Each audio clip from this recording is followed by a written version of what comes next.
political impediments, and of course we have seen that with recovering airplanes from places like New Guinea, which has made it very, very hard for people to save these airplanes. But we'll get back to that in a moment. I think right now we need to talk about this glorious old biplane that's just taken off in front of us. And this, of course, is the Avro 504K. A man who's had over a quarter of a century of involvement with this particular machine. Stuart's based right here on the airfield, and he and his son Wayne have been working on this machine for quite some time. Stuart did own the aircraft for many years. Later was tempted to sell it to the folks from TVA, and it's actually been the perfect marriage because it's allowed Stuart and Wayne to put in the time and energy and the budget to bring this airplane back to life. The 504K became quite a famous airplane. It really was the tiger moth of World War I, or of the World War I era. They built about the same number, in fact. About 9,000 were built, and just a handful of originals survived, and this is one of them. And most interestingly, this particular airplane stayed alive, it stayed active and flying right through into the late 20s, early 30s.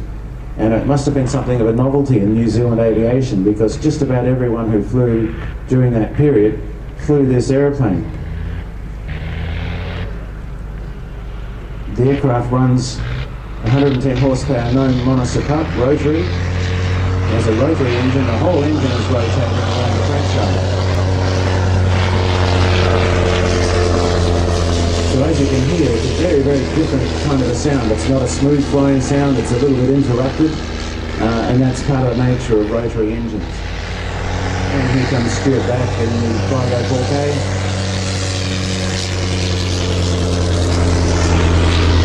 But just once again, this is not a replica or a reproduction like the B2. It's an original. It's survived a fairly checkered history, at times being derelict and falling into disrepair. Stuart started gathering the aeroplane about 26 years ago, and after a period of time he managed to source more parts. I know he went to Australia and acquired some more Avro 504 parts. Eventually, to bring it all together, he tracked down the original engine, one of three that had been fitted at different times to this aeroplane. So it's not just the original machine, it's also got one of its original engines back in it again. And most importantly, Stuart managed to track down the logbook. And he showed it to me one day, and I found my hands trembling when I was reading the names in this logbook. We had just about everybody who was important in early New Zealand aviation had flown this aeroplane.